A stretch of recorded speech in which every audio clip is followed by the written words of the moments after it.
आजकल बहुत सारे बच्चे बीएमएस के मुझसे पूछ रहे हैं कि मेडिकल कंटेंट राइटिंग किस तरीके से बनते हैं, मेडिकल कंटेंट राइटिंग का आगे क्या फ्यूचर है, क्या रियलिटी है।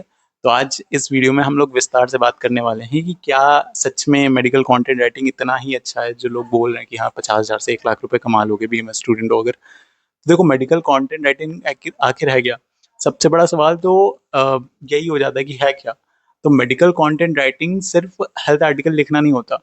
असल में हेल्थ केयर इंडस्ट्री को ऐसी जानकारी चाहिए होती है जिसे अलग अलग लोगों तक सही तरीके से पहुंचाया जा सके। अब मैं इस चीज़ पे बोलने वाला बहुत ज़्यादा अच्छा नहीं हूँ, लेकिन हाँ, आपने चीज़ें पूछी थी इसलिए मैं रिसर्च करके आया हूँ ताकि आपको अच्छी इन्फॉर्मेशन दे पाऊँ। तो मेडिकल कंटेंट राइटिंग की ज़रूरत वहाँ पड़ती है जहाँ पे कोई भी कठिन मेडिकल टर्मिनोलॉजीज या फिर मेडिकल सेंटेंस को एक नॉर्मल भाषा में लिखना होता है। अब बीएमएस स्टूडेंट की सबसे बड़ी ताकत मुझे लगती है यही है। बहुत सारे बीएमएस स्टूडेंट लेकिन खुद को बहुत कम आंकते हैं। उनको लगता है कि हेल्थ केयर इंडस्ट्री में कोई भी अपॉर्चुनिटी आ रही है तो एमबीबीएस वालों के लिए ही है, उनके लिए नहीं है। लेकिन ऐसा नहीं है। इंटरनेट पे हेल्थ कंटेंट लिखने वाले बहुत सारे ऐसे लोग हैं जिनको कभी मेडिकल एजुकेशन भी नहीं मिली। जब जबकि आपके पास एनाटॉमी, फिजियोलॉजी, पैथोलॉजी, डायग्नोसिस और पेशेंट केयर की भी समझ है। मतलब आपकी समस्या मेडिकल नॉलेज की नहीं है। आपकी मेन प्रॉब्लम है कम्युनिकेशन स्किल की। सबसे बड़ी गलती जो बिगिनर्स या फिर जो यहाँ पे जाना चाहते हैं वो करते हैं कि शुरुआत में उनको ऐसा लगता है कि हम इतना अच्छा कंटेंट लिख दें कि हम इम्प्रेस कर दें, बहुत खतरनाक और प्रोफेशनल मेडिकल टर्मिनोलॉजीज यूज करने लगते हैं। तो वही सबसे बड़ी गलती होती है। यहाँ पे कठिन शब्दों को ईजी बनाना होता है। ठीक है।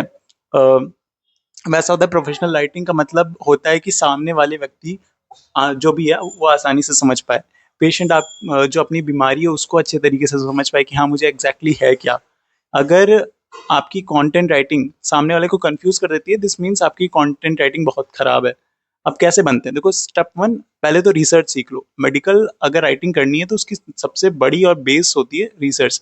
अगर वही चीज़ है, बहुत सारी साइट्स होती हैं जैसे PubMed, clinical guidelines, research papers, systematic reviews. तो इनको जानिए ये क्या होता है, क्योंकि इंटरनेट पे मौजूद हर हेल्थ इंफॉर्मेशन सही नहीं होती है, तो सबको पता है।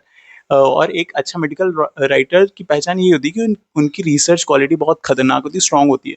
स्टेप टू, कि कॉम्प्लेक्स चीज़ों को सिंपल किस तरीके से बनाते हैं वो सीखिए। ये एक ऐसी स्किल है जो मेडिकल राइटर्स के लिए बहुत ज़्यादा इंपॉर्टेंट होती है। एक एग्जांपल देता हूँ मैं कि जैसे insulin resistance lead to impaired glucose metabolism. तो ये मेडिकल लैंग्वेज है। लेकिन अगर आप लिखते हैं कि आपका शरीर इंसुलिन बना रहा है लेकिन आपकी कोशिकाएं इंसुलिन का सही तरीके से उपयोग नहीं कर पा रही, तो ये कही जाएगी medical content writing. Step three, portfolio बनाइए। बहुत सारे स्टूडेंट पहली गलती यही करते हैं कि क्लाइंट ढूंढने लगते हैं। उन्हें ऐसा लगता है कि हाँ सबसे पहले मैं क्लाइंट ढूंढूंगा, उनके बाद उनको लिख के दूंगा तब मैं बनूंगा। बट ऐसा नहीं होता। फ्रीलांसिंग में डिग्री से ज्यादा पोर्टफोलियो काम करता है।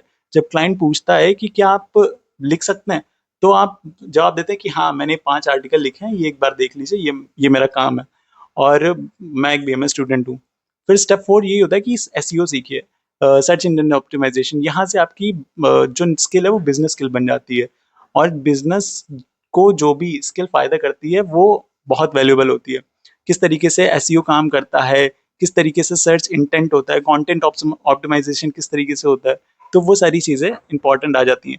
जब आपकी राइटिंग बिजनेस रिजल्ट देने वाली हो जाती है तभी आपकी वैल्यू बढ़ती है। और इनकम की अगर रियलिटी की बात करूं, तो क्या इसमें 50,000 से 1 लाख कमाया जा सकता है? तो हाँ कमाया जा सकता है, लेकिन उसके लिए बहुत मेहनत करनी पड़ेगी। लॉन्ग टर्म गेम है, ऐसा नहीं है कि 1 महीने में कमा लिया।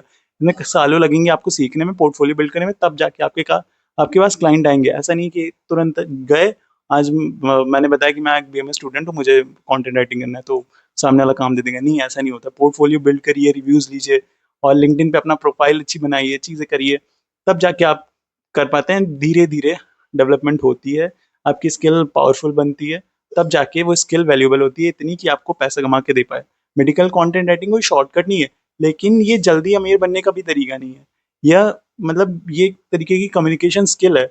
और हेल्थ केयर इंडस्ट्री में हमेशा कम्युनिकेशन की वैल्यू रहती ही रहती है। इसलिए अगर आप बीएमएस स्टूडेंट हैं तो सिर्फ पैसा देख के इसमें नहीं आइए। अ, आप अपनी चीज़ें सीखिए, आप क्या इसमें इंटरेस्ट ले सकते हैं, क्या आपका इंटरेस्ट है। अभी पता चला आपने करा तो उसके बाद इंटरेस्ट ही नहीं आ रहा, आप लिख ही नहीं पा रहे हैं, आपको रिसर्च करने में बहुत बोरियत लग रही है, तो क्या आप कर पाएंगे? और कर पाएंगे तो एक्सपर्ट्स बहुत सारे हैं, बहुत सारे यूट्यूब पे आप सर्च करेंगे तो बहुत सारे एक्सपर्ट का पूरा पूरा प्लेलिस्ट बनी हुई है कि किस तरीके से मेडिकल कंटेंट राइटिंग करते हैं और बनते हैं। तो वो जाके देखिए और उसको अच्छे तरीके से करिए। बीएमएस वाला कर सकता है, लेकिन अगर आप में थोड़ा सा पेशेंस है, स्किल डेवलपमेंट की क्वालिटी है, कंसिस्टेंसी है, तब आप ये बन सकते हैं। और कोई भी अगर फील्ड में आप इतना मेहनत करते हैं कि 1 साल 2 साल दे रहे हैं, तो जाहिर सी बात है आपको अच्छा पैसा कमाने से कोई नहीं रोक सकता। पैसे किसी डिग्री के नहीं होते कि हाँ मैंने बीएमएस कर लिया तो अब मैं ये बन सकता हूँ वो बन सकता हूँ। आपकी स्किल के होते हैं कि आप दे क्या पा रहे हैं। ठीक है, तो यही था मेडिकल कंटेंट राइटिंग के बारे में। आई होप चीज़ें समझ में आई होंगी। वीडियो थोड़ा लंबा हो सकता है, और आप कमेंट सेक्शन में लिख दीजिए नेक्स्ट टॉपिक किस चीज़ के ऊपर होने वाला है, क्योंकि क्वालिटी कंटेंट बनाएंगे अब।